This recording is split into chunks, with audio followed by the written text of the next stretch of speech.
What is up, guys? Wrestling Premiere is here. I'm looking at this, I just love the send-off. Just the wackiness of what wrestling is all about. I mean, it's the garbage truck that does it for me. Eric Bischoff for years has done wrong in storyline. He starts screwing up as a GM and is finally thrown out.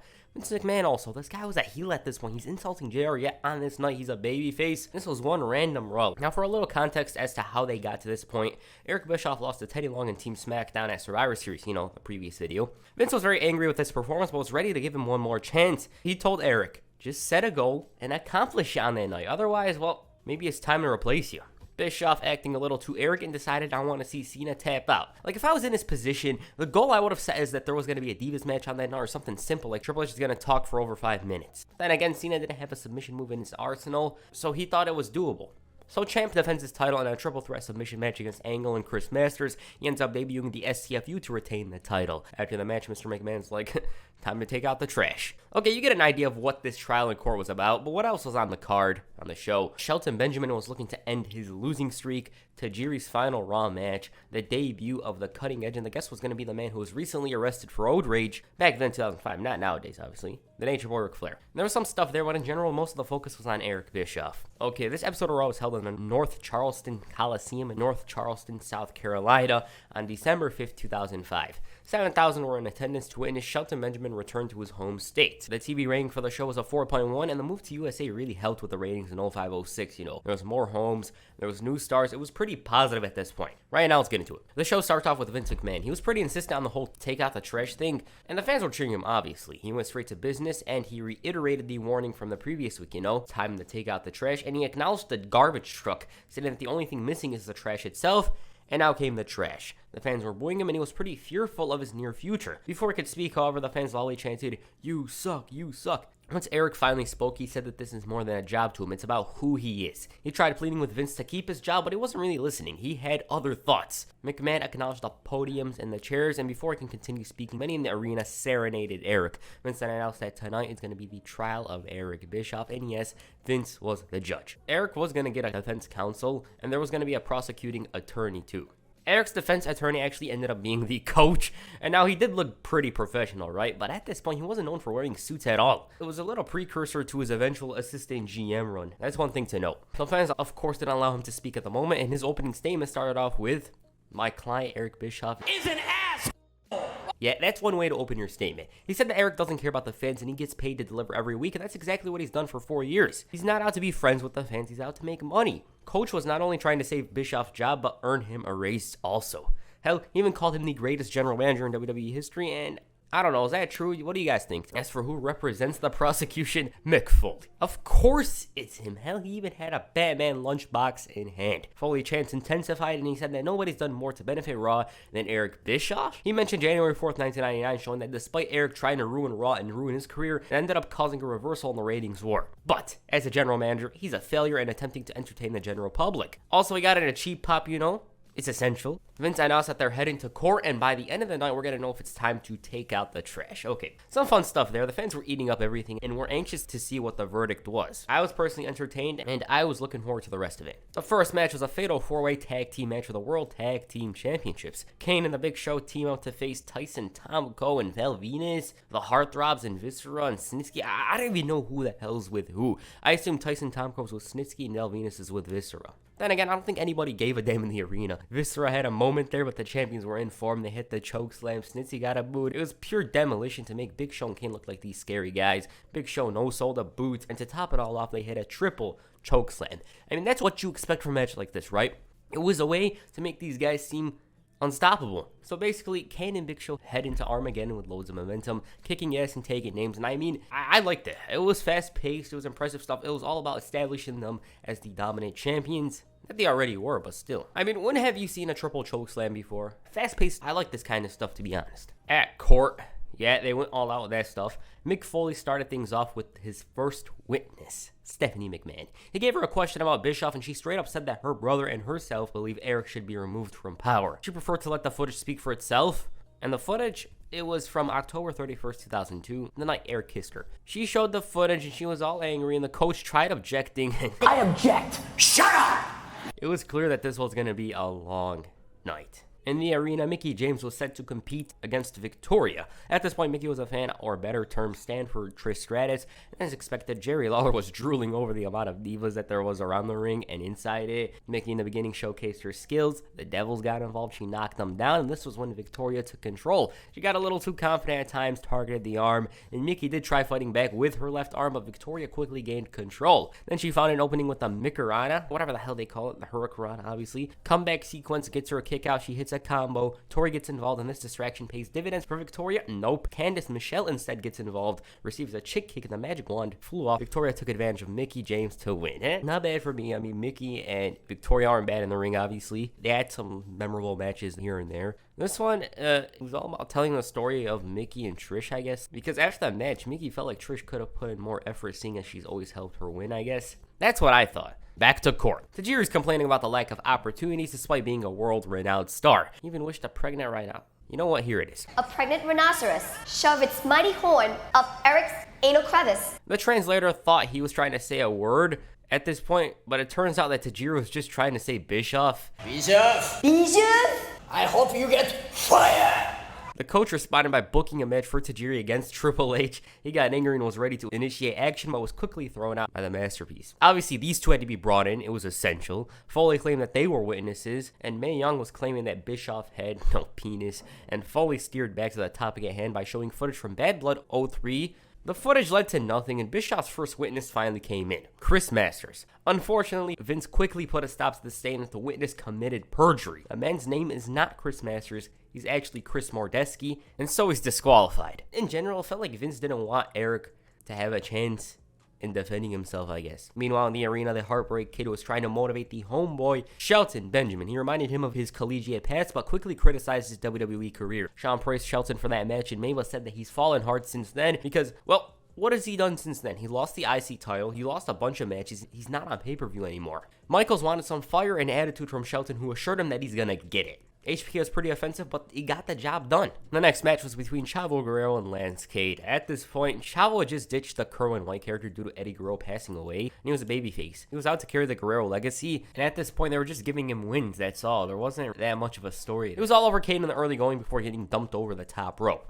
Also, I believe Cade split up with Trevor Murdoch at this point. I don't think anybody noticed, though. Eddie chanced throughout the arena as Cade began working on Guerrero. Chavo managed to get a drop kick in, but that didn't really mean much as Lance was aggressive and persistent. He was trying to go for a vertical suplex, but was unsuccessful. Chavo hits the frog splash and is victorious. The match was just there. Chavo was racking up wins in honor of Eddie during this time period. He obviously wasn't pushed at the time, but the victories were all about Eddie, remembering him. He did have that retirement storyline and rubber later on, but that's a whole other story.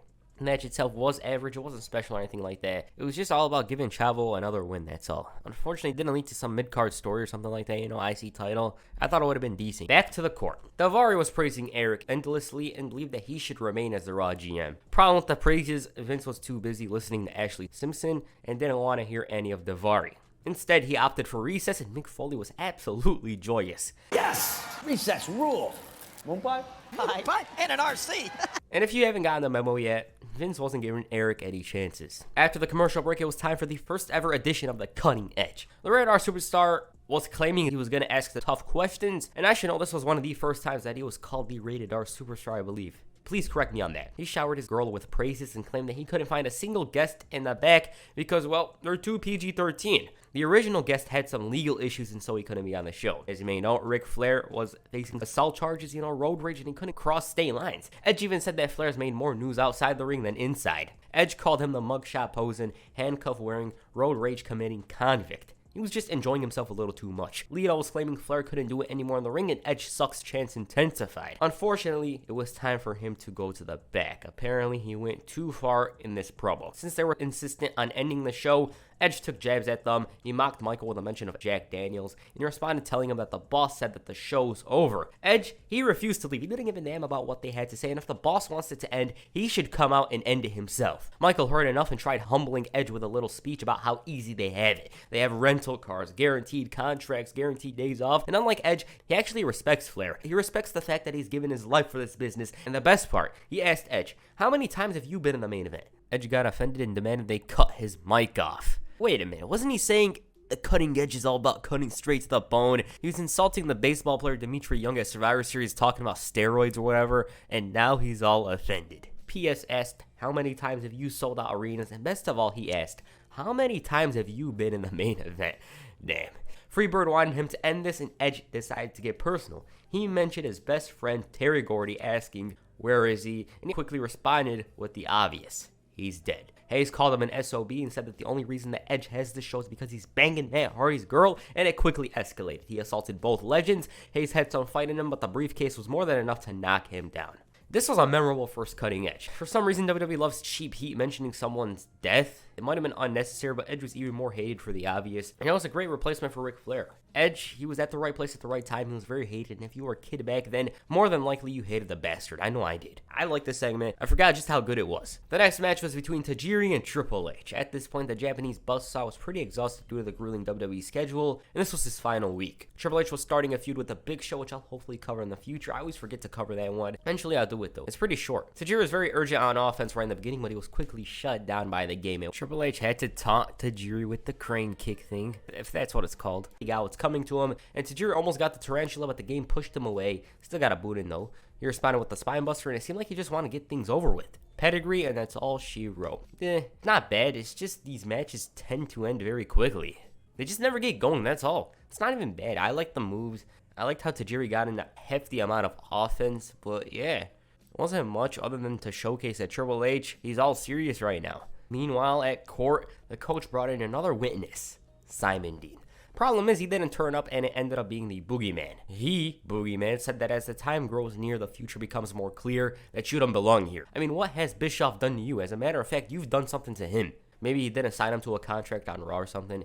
Vince was pissing himself. Foley was eating chocolate, and I don't know what to make out of this whole situation. In the back, Tough Guy met the Big Show. He was letting him know that very soon they're going to meet inside the ring, and that's it. Back to the court. Mick Foley, he had one final witness. It was Maria. Bischoff and Coach were laughing their asses off, but she had a role reversal. First of all, she wanted Mr. Sacco to ask the questions. And once Mr. Sacco asked the questions, apparently she was well-spoken, and those two were as shocked as anyone. Malicious and capricious, disdain and mutiny? Where did that come from? And Eric was once again humbled. Coach took the time to stare and then asked to call in one more witness. He wasn't able to because they were going back to the arena for closing arguments. It was bad. It was real bad for Eric. The next match, the only match that lasted longer than like 4 minutes, was a tag team match that saw Kurt Angle team up with Carlito to face Shawn Michaels and the home state boy, Shelton Benjamin. At this point, Angle censored the "You Suck" chants, which is funny and petty at the same time. Shelton, he was really looking to make a lasting impression for his home state because he was on a losing streak that I feel hurt him in the long run. That's a whole other story. Right when the bell rang, Shelton insisted on starting things off. He got rid of Carlito and in came Angle. He was really focused and it seemed like Shawn Michaels' pep talk fired him up.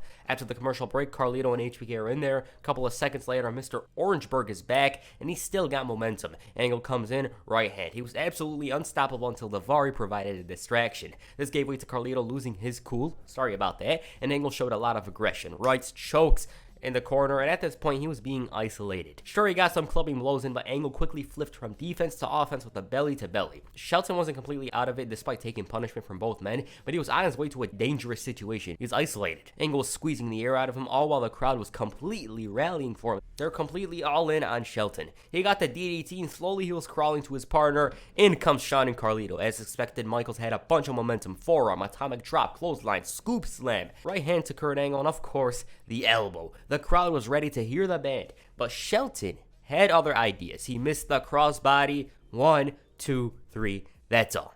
Man, I wish they got more time. It was by far the best match on the show. Far and away. There was a story with the home state hero Shelton. He was obsessed with ending the streak, and all the glitz and the glamour got in his eyes. He got selfish in the end, and it cost him. Shawn extended his hand to Shelton, who ends up snubbing him as the fans boo. Hell, Shelton even shoved a Heartbreak Kid. I guess he was showing a little too much attitude at this point. Shawn had this disappointed father look on his face like, I'm about to smack you, but kept his composure in check. Now, from my perspective, it was like a been there, done that situation, and he didn't want to see Shelton's potential wasted. Good match. In other places, the judge and the judge's daughter arrived to the arena and they run into Triple H. He suggested Eric Bischoff stay because he'd rather deal with the devil he knows. Vince called him out, asking if it's because he could easily manipulate Bischoff, and he outright admitted it. He didn't care. Vince, however, did take it into consideration. Then he introduced Triple H to his daughter, and I guess that's how they remarried in kayfabe. 4 years later, they actually mention it. But yeah, there was just a small moment there between those two.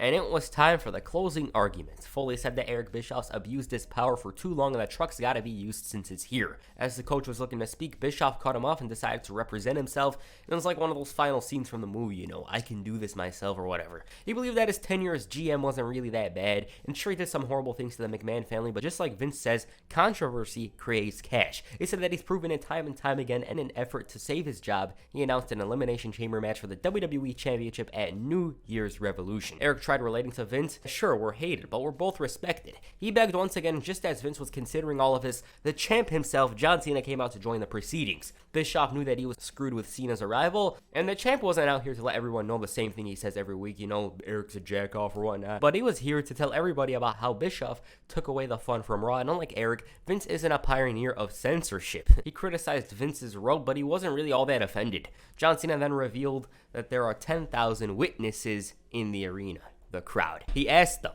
should Eric Bischoff remain the general manager? They answered no.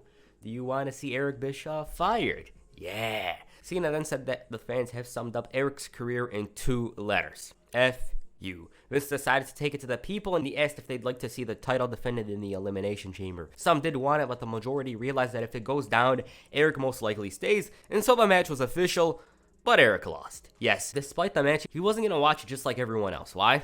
Because he's... McMahon then demanded Cena take out the trash, and he hit the FU, and then the judge himself tosses the trash. And while watching this, I'm just thinking to myself, what kind of boss engages in mischief like this? Not only that, but he literally took out the trash himself. It's one of the earlier memories of watching wrestling for me. I remember buying a toy truck due to watching this. So at this point, Eric did all he could as GM. It was time. And during his latest episode of 83 Weeks, he actually talked about this episode, and he explained why he was fired. And here are his words, and I quote, I got notified by Stephanie McMahon that they just decided that they were going to go in a different creative direction. I still had time on my contract when I got the call from Stephanie, and she just said we're going to take it a different direction. And we're going to pay you through your contract. You didn't do anything wrong and there's no heat. It's just we need to go to a different direction, and I remember getting that call and it was interesting. The 2 times I was terminated, in this case not really fired or terminated, but they just decided not to opt into a contract extension. Both times I was relieved. Stephanie, I think, anticipated me being upset or having some kind of response to the phone call, but I said, Stephanie, I completely understand, and I think it's time. We had run out of rope as far as this character was concerned, and it started to get very redundant. The premise of the story were always the same. I was the abusive general manager. I was a snarky, little manipulative, power-hungry, abusive boss. That was the narrative. Eventually, whoever it was would get their hands on me in the ring and beat my ass. And that was great. It worked for 3 or 4 years, but after a while, you get tired of doing that as a performer because you know you're doing the same things essentially over and over and over again. Maybe doing it with different people, the setups may be a little bit different, but you just run out of room.